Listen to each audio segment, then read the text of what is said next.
Hi hello friends, എല്ലാ കൂട്ടുകാർക്കും പുതിയൊരു വീഡിയോയിലേക്ക് സ്വാഗതം. അങ്ങനെ പ്രകാശനാണ് ഇന്ന് സ്കോർ ചെയ്തിരിക്കുന്നത്. കല്യാണിനെ കുറിച്ച് വേണ്ടാത്ത ഒരുപാട് കാര്യങ്ങൾ പറയണ്ട, ഇല്ലാത്ത കാര്യങ്ങളൊക്കെ പറയാണ്. ഒരു 6-7 വയസ്സായപ്പോഴേക്കും അവൾക്ക് പ്രണയരോഗം തുടങ്ങി. നാട്ടിലെ ആമ്പിള്ളേരൊക്കെ പോയി പ്രൊപ്പോസ് ചെയ്യുക എന്നുള്ള പണി മാത്രമല്ല, എൻ്റെ പോക്കറ്റിൽ നിന്ന് ഒരുപാട് പൈസ ഇവള് മോഷ്ടിക്കാറുണ്ടെന്നൊക്കെ പറയുവാണ്. നമ്മുടെ കല്യാണി അതിനൊക്കെ എതിർക്കുന്നുണ്ടെങ്കിലും ജഡ്ജി പറയുന്നുണ്ട് ഇയാളെ പറയണതൊക്കെ പറയട്ടെ എന്നിങ്ങനെ പറഞ്ഞിട്ട് കല്യാണത്തിന് മിണ്ടാതിരിക്കാൻ പറയാണ്.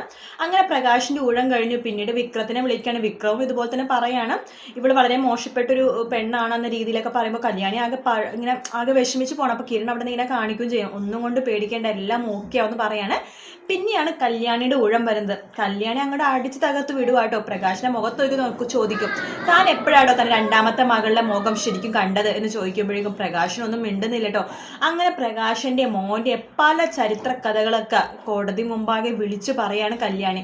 അത് വെറും വിളിച്ചു പറയലല്ല, തെളിവടക്കമാണ് വിളിച്ചു പറയണം. താൻ ജനിച്ചപ്പോൾ തന്നെ കുപ്പപ്പാട്ടയിൽ ഉപേക്ഷിച്ചു പറഞ്ഞിട്ടുള്ള കഥകൾ വരെ കല്യാണി പറയാട്ടോ. അത് കേൾക്കുമ്പോൾ അവിടെ ഇരിക്കണ എല്ലാവർക്കും വല്ലാത്ത വിഷമമാണ്. തനിക്ക് ഒരുപാട് നേരത്തെ ഭക്ഷണം പോലും തരുന്നുണ്ടായില്ല, അതും കന്നി തന്നാൽ തന്നെ അതിലെ വറ്റുപോലും എടുത്ത് കളയുമായിരുന്നു എന്നിവരുടെ അമ്മ എന്നൊക്കെ പറയാണ്ട്. അങ്ങനെ കല്യാണിയുടെ കഥ കേൾക്കുമ്പോൾ ജഡ്ജിക്കും ആകെ വിഷമവുമാണ്. അതിനുശേഷം വിക്രത്തിന് തന്നെ ജയിൽ ശിക്ഷ കിട്ടും. പ്രകാശനാണെങ്കിൽ ആകെ വട്ടുപിടിക്കുന്ന അവസ്ഥ. കാരണം എല്ലാം നഷ്ടപ്പെട്ടു, എല്ലാം ജീവിതവും അതുപോലെ തന്റെ ജീവനാണെന്ന് കരുതി വളർത്തി വലുതാക്കിയ മകനും എല്ലാം നഷ്ടപ്പെട്ട പ്രകാശ് ഇനി ഒന്നും നോക്കണില്ല. എല്ലാവരുടെ മുമ്പിൽ കല്യാണിനെ അങ്ങോട്ട് തീർത്തിട്ട് ജയിലിൽ പോയി കിടന്നാലും കുഴപ്പമില്ല, തന്റെ ജീവിതം അവസാനിച്ചാലും കുഴപ്പമില്ല എന്ന രീതിയിൽ കല്യാണിനെ എല്ലാവരുടെ മുമ്പിൽ അങ്ങോട്ട് ഇല്ലാതാക്കാൻ വേണ്ടി പോകുവാട്ടോ. ആ സമയത്ത് എല്ലാവരും പിടിച്ച് മാറ്റുന്നുണ്ട്. പ്രകാശം പറഞ്ഞു, ഞാൻ നിന്നെ വെച്ചേക്കില്ല, നീ നോക്കിക്കോ എന്നൊക്കെ പറയുന്നുണ്ട്.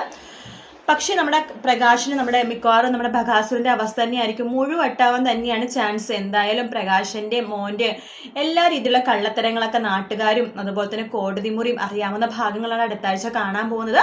വീഡിയോ ഇഷ്ടപ്പെട്ടെങ്കിൽ ലൈക്ക് ചെയ്യുക, സബ്സ്ക്രൈബ് ചെയ്യുക, കമന്റ് ചെയ്യുക. മറ്റൊരു വീഡിയോ ആയിട്ട് വീണ്ടും കാണാം. Take care, bye bye.